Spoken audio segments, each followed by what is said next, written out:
Bana, mambo vipi mwanafamilia wa Wesport TV? Karibu katika channel yako pendwa kabisa Wesport TV, chama kubwa hili. Hapa nipo nimeketi na bwana Jaffe wa mipango, na kubwa hasa lililonifanya nimtafute bwana Jaffe wa mipango ni kuna tetesi hizi ambazo zinasambaa hivi sasa katika mitandao ya kijamii ambazo naomba nikupitishe hapa. Ni katika ukurasa wa Salim Kikeke.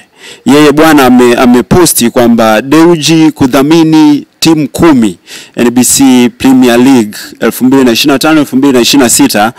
Nikisoma zaidi hapa, ameandika mwenyekiti wa bodi ya wakurugenzi kampuni ya Simba Soka Mohamed Dewji anafikiria kudhamini klabu 10 za ligi kuu NBC kwenye msimu ujao wa mwaka 2025-2026. Udhamini huo ni kupitia moja ya bidhaa yake ya kinywaji, na inaelezwa kuwa ni kati ya kiasi cha shilingi milioni 300 hadi milioni 400 kwa timu.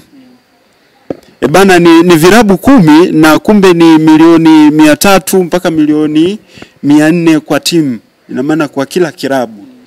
Unalizungumziaje hili, na je lina afya katika ukuaji wa soka kwa hapa nchini? Kwanza nashukuru kwa fursa ambayo mmeweza kunipatia, lakini tukienda moja kwa moja kwenye swali uliloliuliza, kama lina afya, swali jibu langu litakuwa la moja kwa moja kwamba sioni afya katika hicho ambacho kinataka kufanyika hapo, kama taarifa ilivyotoka kupitia ukurasa wa Salim Kikeke. Kubwa hasa nadhani ni moja ya familia ya Simba Sports, kwa hiyo naamini limetoka ndani ya uongozi wa Simba Sports mpaka limeweza kuchapishwa hivyo. Si swala ambalo lipo kitetesi wala lipo kiubabaifu. Mimi ninachokiona hapo ni swala ambalo lipo limejadiliwa na ajenda kapewa Salim aje ailete kwa umma, na kwa sababu tayari ni mwanahabari mkubwa na peji yake ina wafuasi wengi, sisi tumeweza kuiona hiyo taarifa na tupo hapa kuizungumzia. Swala hilo silioni kuwa na afya kwa moja kwa sababu linakuja kuleta athari kubwa ya kuzirahisishia hizi timu ambazo tayari zina wadhamini au zina udhamini ndani ya ligi kuu soka Tanzania bara kudhoofika, kwa sababu sioni ushindani wa moja kwa moja. Sioni ushindani wa moja kwa moja kwa hizi timu, kwa sababu naona hali ya upangaji wa matokeo ambao itakuwa inatokana na vilabu vinavyodhaminiwa na timu fulani, ambapo mwekezaji wake atakuwa kwenye hiyo timu kama sehemu ya mwekezaji, kwa sababu tunapozungumzia Mohamed amebakiza asilimia ndogo sana za kuwa mwekezaji. Kwa hiyo hii naona ni njia ambayo Simba Sports watakuwa wameitumia kuiamsha TFF ambao ni shirikisho la mpira wa miguu Tanzania, kwamba bana msikieni, hiki kinachoendelea sasa hivi sio kizuri, na sio kwamba Simba inashindwa kufanya, na kwamba hiyo fedha ambayo inawekwa katika hivyo vilabu wao watashindwa kuweka, kwa sababu aim kubwa ya wao kufanya hivyo ni kutangaza biashara. Mohamed anazo biashara nyingi ambazo anaweza akazigawanyisha katika hao 10 anaotaka kuwadhamini. Kwa hiyo unaona hakuna afya ambayo itakuwepo. Mara nyingi amekuwa akitangaza bidhaa zake kupitia jezi za Simba Sports.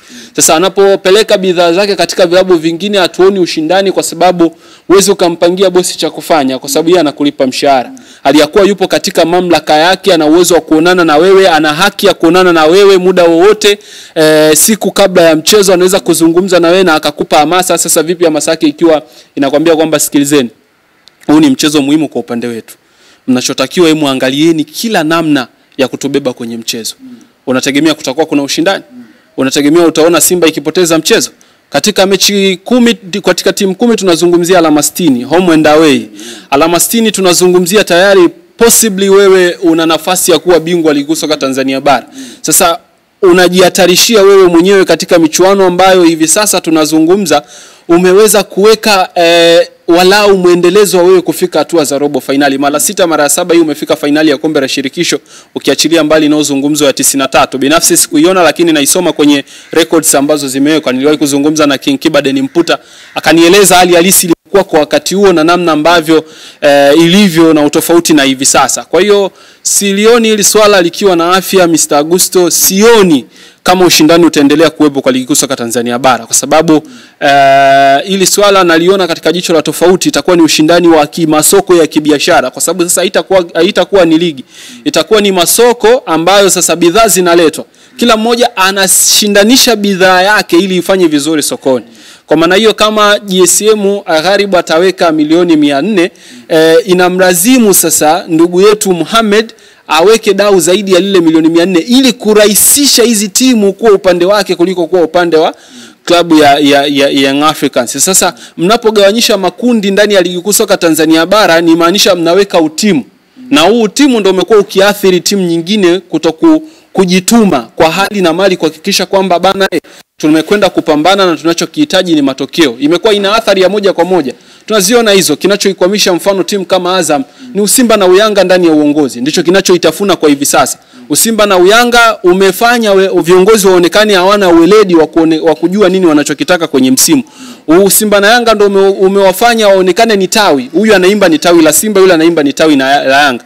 Licha kuwa wana uwekezaji mzuri, wana wachezaji wazuri, wana kila kitu, facilities zote ambazo kwenye Simba na Young Africans huwezi ukazipata. Wewe uwe kila siku unakwama kwenye michuano ya kimataifa. Yaani wewe umekuwa ni unakwenda kusindikiza wanaotaka kushindana kwenye hiyo michuano. Kwa maana hiyo kwamba tunashindwa kujua aim yako ni nini sasa. Yaani wewe dhumuni la kuanzisha timu kushiriki ligi kuu soka Tanzania bara ni lipi? Na usajili unaofanya Azam Football Club ni usajili ambao muda mwingine vilabu vya Simba na Young Africans haviwezi vikafikia. Unaona? Kwa sasa unashindwa kujua unamleta mtu ambaye unamlipa mshahara wa milioni 21 anakuwa na maana gani kwenye klabu yako aliyakuwa klabu yenyewe haijui nini inataka. Sasa mnapokuja kuwa na agenda ya kulileta hili swala moja kwa moja kwamba Mohamed achukue timu zake 10, Ghalib naye achukue timu zake 6, ina maana ushiriki wa timu ni timu 16. Kwenye timu 16 ukizitoa timu 2 Simba na Yanga, ina maana Mohamed atabaki na timu 9, huku tunazungumzia atakuwa na timu 5. Sasa huoni ushindani utakuwa sasa baina ya timu 5 kwa timu 9. Toa tu hizi Simba na Yanga, itakuwa ni ushindani wa timu 5 kwa timu 9.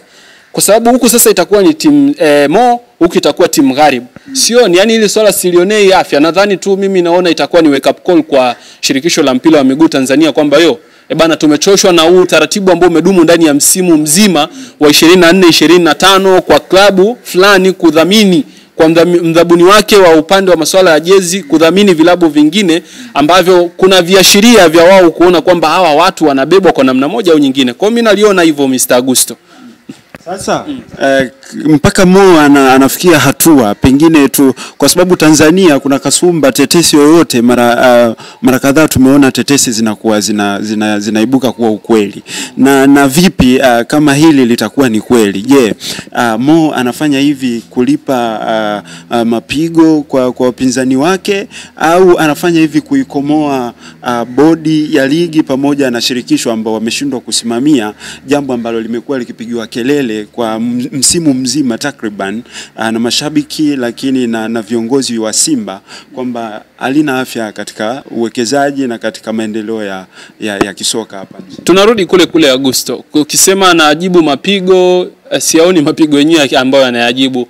Ukisema ni swala la kwa bodi ya ligi, bado na penye sidion, lakini mimi ninachokiona ni njia pekee ambayo sasa wameona wanaweza kuzungumza na bodi ya ligi.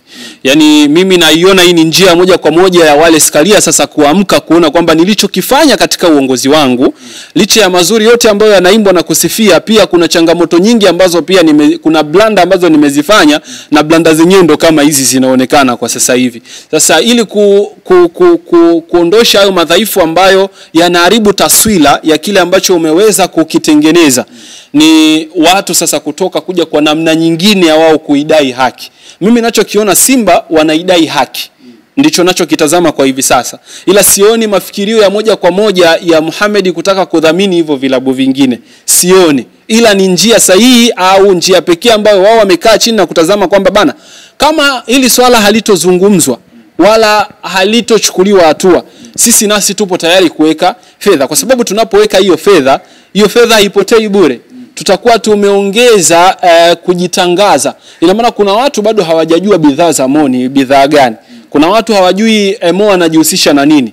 Na wapo Tanzania hii. Sasa anapotumia fursa kama hiyo, anapotumia platform kama hizi, inakuwa ni rahisi timu za huko mikoani kujua kwamba bana hii timu ipo na mdhamini fulani, na huyu mdhamini anajihusisha na masuala kadhaa. Kwa hiyo anakuwa amemrahisishia kwenye swala lake la masoko, unaona? Sasa ukisema TFF iliangalie, kwa kweli ndo nitakuwa nimeamini kwamba nitaungana kauli na yule shabiki wa Yanga yule aliyezungumza kuhusiana na kauli fulani kuhusiana na viongozi wa shirikisho pamoja na bodi ya ligi. Sipo kusema kauli yake ilikuwa sahihi, lakini ikiwa hivyo itanithibitishia kuamini moja kwa moja kwamba hawa watu walipewa mamlaka aliyakuwa kuisimamia mamlaka yenyewe.